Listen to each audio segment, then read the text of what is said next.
He slammed his glass down so hard at the party that everyone turned to look at us, and then he shouted across the room that I was a terrible girlfriend because I hadn't posted him on Instagram. And in that moment, with all those eyes on me, I realized just how fragile his ego really was and how dangerous it could be to keep feeding it. Because a man who humiliates you in public over a picture will one day try to control your entire life. And I knew right then that this night was going to change everything for me, but I didn't yet know how far I'd have to go to make sure it never happened again. The room froze for a second after his outburst, music still buzzing from the speakers but drowned by the silence of people staring, and I stood there gripping my phone like it was some kind of weapon, my mind flashing back to all the little hints I'd ignored, the way he'd sulked if I didn't tag him in a story, the way he'd scroll through my comments asking why I replied to a female coworker, but not to him.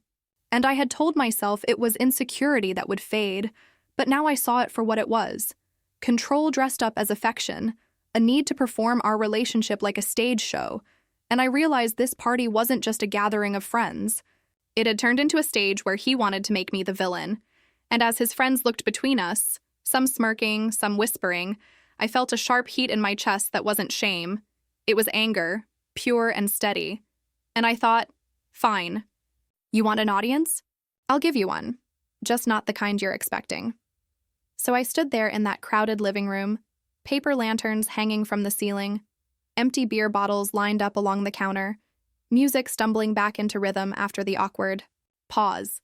And I remembered how carefully I had built this relationship around his moods, how I had learned to take photos at just the right angles, how I had posted captions that made him feel adored while I quietly shrank myself down.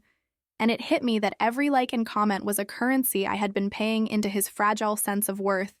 But the second I chose silence, chose not to plaster him across my feed, he treated it like betrayal. I thought back to dinners where he would nudge me to check my phone, whispering, "Did you post the picture yet?" And if I said no, he'd sigh like I had ruined his night. And yet when I asked him to meet me halfway, visit my family, support my career, he was nowhere to be found. And now, here we were, his friends circling like sharks around spilled blood, some trying to laugh it off, but others watching with wide eyes. And I realized he had planned this, or at least wanted this. A scene that painted him as the poor, neglected boyfriend. I didn't cry, I didn't argue, I just looked at him, his face red, his jaw tight, his voice louder than it ever needed to be. And I thought of all the times he had told me I was lucky he chose me, that other girls were dying for a boyfriend who would flaunt them online, and I finally saw the truth. He didn't want a partner. He wanted a mirror. My phone buzzed in my hand and I glanced down, catching the reflection of my own face in the black screen, and I swear in that second I decided I would never give him what he wanted again. Not here, not online, not ever. Because the performance was over and he was about to find out what it meant when the audience walked away from the show. He tried to grab my wrist then, not hard enough to leave a mark, but tight enough to make a point. And he hissed through his teeth that I was embarrassing him, which almost made me laugh because he had just screamed across a crowded room about Instagram like a child denied candy, but in his mind, somehow, I was the problem. I pulled my arm free, calmly, and told him loud enough for people nearby to hear, "If you think my love is measured in likes, then you've never had love at all."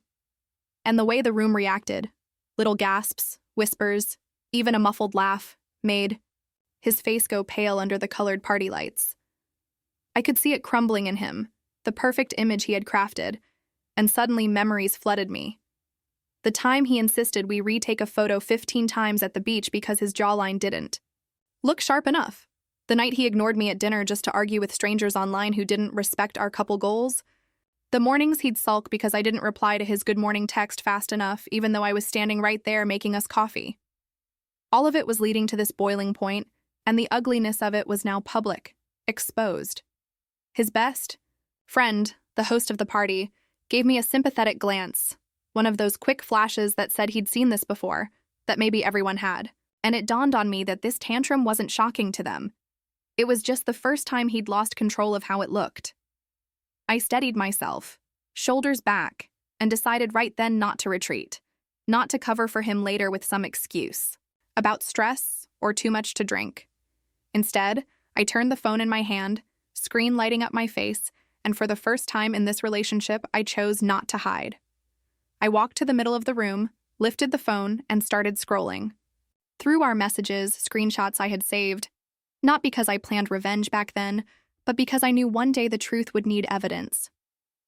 I saw the shift in the room as people leaned closer, not physically but emotionally, their curiosity pulling them toward me, and I thought, if he wants a performance, I'll give one, but it'll be my script, not his. And while his voice cracked, begging me to stop, I could feel years of manipulation unraveling in real time, every word he had used to guilt me now turning into his own rope, tightening, and I understood that this night would not end with me apologizing. It would end with him finally realizing that love is not a brand, not a hashtag, not a staged moment under fake lights. It is either real in the dark, or it isn't there at all, and I was about to make sure everyone saw the difference. He lunged forward like he could still salvage this, his hand outstretched as if he could snatch the phone from me and erase everything with one swipe. But I stepped back and held it steady, my voice calm, measured, carrying louder than his desperation, and I began reading aloud the things he had texted me in private, the threats he made if I didn't show him off, the nights he demanded I stay home instead of going out with coworkers because you don't need to look single online, the way he framed my independence as disloyalty. The room turned heavy, every person frozen in the mix of cheap alcohol and sudden clarity, and I could see the color drain from his face as his own words echoed back at him. People who thought he was just dramatic, or funny, or extra at times were realizing it wasn't just quirks, it was control, obsession, a suffocating kind of love that wasn't love at all. And as I read, I remembered every time I had minimized it to myself, every time I had told my reflection in the mirror that maybe it wasn't so bad, maybe this was just how young men acted when they were insecure. But standing there, with his friends and acquaintances watching, with the truth undeniable, I realized I wasn't just exposing him, I was freeing myself. He sputtered, tried to laugh it off, said I was being extra too, but his voice cracked, his hands shook, and when one of the girls he used to flirt with at the gym muttered, "Wow, dude," under her breath, the weight of reality crushed, down on him harder than anything I could have said. I put my phone down then, not because I was done, but because I had made my point. And in the silence that followed, I felt something break loose inside me, like a chain snapping, and I knew there was no going back. I turned to leave, my heels clicking against the sticky floor, and in the reflection of the sliding glass door, I caught sight of myself. Not the girl desperate to keep a relationship alive, not the one editing captions for approval, but someone sharper, steadier, someone who had survived humiliation and turned it into strength. He called my name, voice strangled, begging for me to stop, to talk, to not ruin him. And that's when I realized the cruelest part of all. He didn't care, that he hurt me, only that people saw it. And I whispered to myself as I pushed the door open, then let them see. And the night air rushed over me like freedom, carrying away years of pretending and leaving behind only the truth, raw and unshakable, that I was done being his stage, done being his applause, and done being his excuse for why he could never be enough on his own. I didn't go straight home that night. Instead, I drove aimlessly through the city with the windows down, the cool air whipping through my hair, and I thought about how many times I had almost left before, how many times I had felt that knot in my chest but swallowed it down because I didn't want to be the girl who couldn't handle a relationship.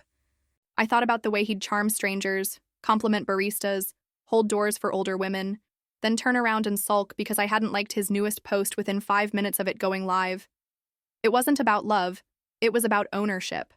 About him needing me as a prop to prove his worth, and tonight had ripped the curtain away from that illusion. My phone buzzed nonstop.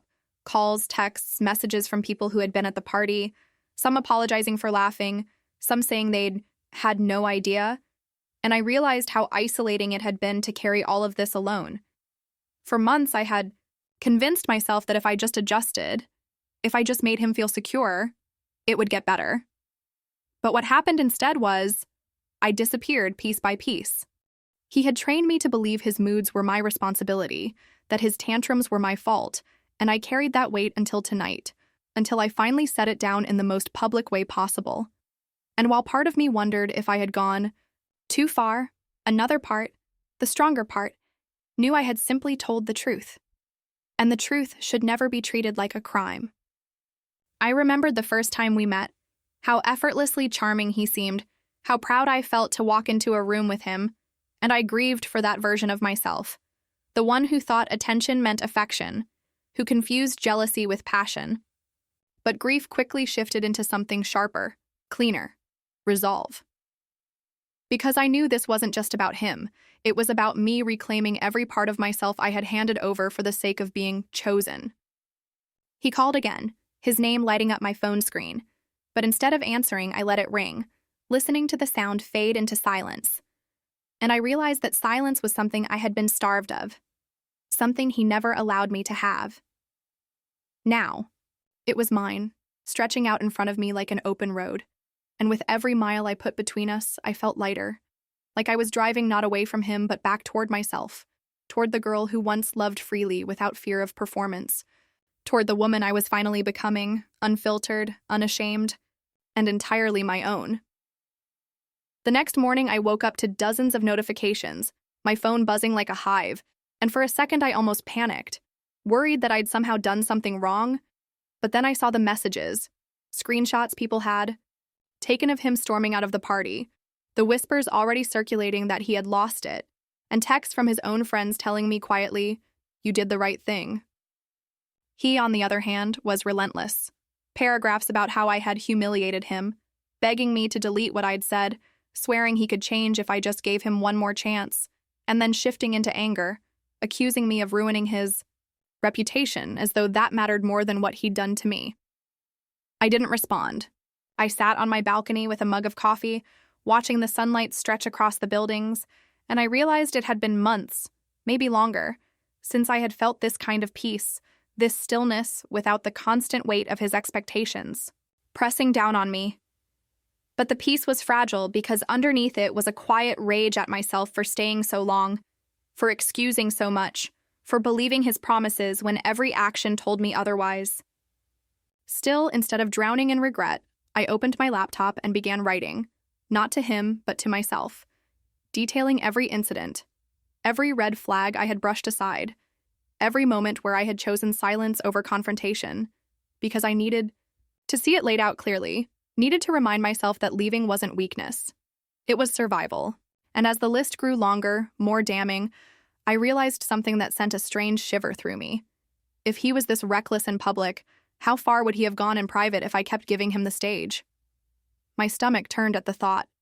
But it was also clarifying because it meant there was no going back, no room for what if. I was done, and he knew it, and that terrified him more than any post or caption ever could. The calls slowed by midday, the anger in his texts softening into desperation again, but I could already see the cycle forming, the same cycle I had lived through before, and this time I refused to step back into it. I blocked his number, deleted the threads, and as the silence returned, I felt it again, that freedom, that lightness, and I promised myself I would never again trade it away, just to keep someone else from throwing a tantrum. By the end of that week, the story of his tantrum had spread farther than I ever imagined, not because I fueled it, but because people had seen enough to draw their own conclusions. And for once, I didn't feel the urge to defend him, to smooth things over, to play the loyal girlfriend cleaning up his mess. He tried to spin it, of course, posted vague quotes about betrayal, uploaded gym selfies with captions about focusing on what matters, even hinted that I had set him up. But the more he posted, the more obvious it became to everyone that his life was just one long performance, one desperate attempt to control a narrative that had slipped out of his hands. Meanwhile, I was learning to live without the constant noise of his demands, rediscovering what it felt like to enjoy a quiet meal, to laugh with friends without checking my phone, to go to bed without wondering if I'd wake up to a barrage of accusations. My friends told me I looked lighter, freer, and I realized they were right. I had been walking around for months with invisible weights strapped to me, and now every day they fell away a little more. Still, the nights were hardest. I'd lie in bed and think about the version of myself who had once mistaken his jealousy for love, who had once believed that being displayed like a prize was the same as being cherished. That version of me still lingered in the corners of my mind, whispering doubts. But I fought back with every memory of his outbursts, every reminder of how small I had felt in his shadow. And when I scrolled through my own feed one evening, staring at the pictures I used to post just to keep him calm, I noticed something. Not a single one of them showed me happy. Smiling, maybe, but never happy. That realization was both painful and liberating, because it meant I could finally take back the narrative, not for him, not for strangers online, but for me. I took a photo that night, nothing staged, just me, on the balcony with messy hair and a half-finished glass of wine, and when I posted it, I didn't tag anyone, didn't add a caption for approval. It was just me, unpolished and real, and for the first time in a long time I felt seen, not by followers, not by him, but by myself. Not long after, I ran into one of his closest friends at a coffee shop, the same friend who had been hosting that disastrous party, and when he saw me, he gave this half-smile, half-sigh that told me he wanted to say something but wasn't sure if he should. Finally, he leaned in and said, "Honestly, you did the right thing. We've all seen him like that, just never so public. Maybe now he'll get it." And I nodded, but inside I knew he wouldn't get it. Not really. Because men like him don't want to change. They want to reset the stage, find a new audience, someone else to play the role I had finally walked away from. That thought used to sting. The idea that he might move on and pretend none of this happened, but now it only made me grateful. Because whoever came next, it wouldn't be me. And I had finally closed that door. Later that night, scrolling through my blocked list, I felt a strange sense of victory. It wasn't loud or dramatic. It was quiet, steady, like reclaiming a piece of ground that had always been mine. I didn't need revenge in the form of ruining his life. I had already undone the most important thing he craved: control. He could post all the cryptic captions he wanted, but he would never again decide how I lived, how I loved, or how I presented myself to the world. And maybe that was the real punishment, the one he would never admit stung the most. Knowing that the girl who used to bend herself into knots just to keep him content now walked freely, untouched by his tantrums, stronger for having endured them. And as I fell asleep that night, the city humming softly outside my window, I whispered to myself the kind of truth I once thought I'd never be brave enough to say. I am not your stage. I am not your mirror.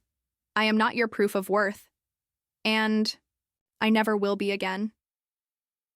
Weeks passed, and life settled into a rhythm I hadn't realized I was craving. Early mornings with coffee that tasted better without the bitterness of arguments, long walks where I didn't have to rush back to send him. Proof of where I was.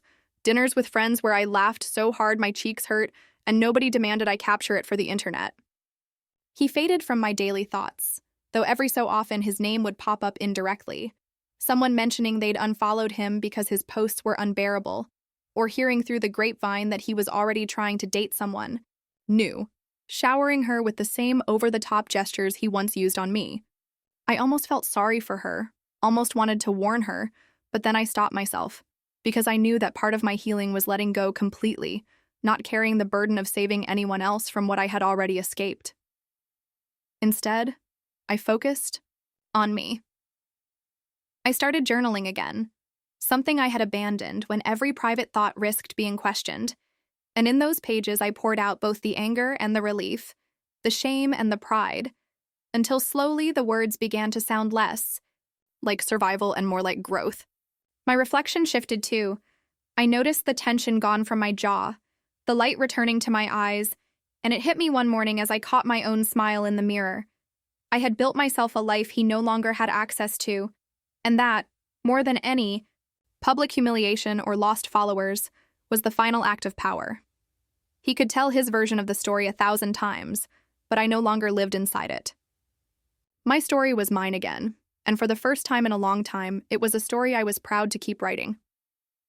Months later, when his name barely registered in my mind anymore, I bumped into him by chance outside a grocery store, and for a moment, it was like seeing a ghost. His face thinner, his smile forced, his eyes scanning me as if searching for the girl who used to flinch under his moods. But she was gone, and I stood tall, grocery bag in one hand, calm in the other. And when he stammered something about wanting to talk, I just shook my head and said quietly, "There's nothing left to say." He froze, not because my words were loud, but because they were final, and I could tell it stung him more than any outburst could have. He had expected tears, or maybe longing, some crack in the armor he could slip through, but instead, all he found was silence, a silence stronger than his shouts. And as I walked past him into the sunlight, I knew he had finally understood. His stage was gone, his audience had left, and the performance was over for good. Driving home that day, windows rolled down, I thought about how close I had come to losing myself in someone else's script, and how proud I was that I had torn the pages before the ending was written for me. My revenge wasn't a grand spectacle. It wasn't shouting louder or ruining his life.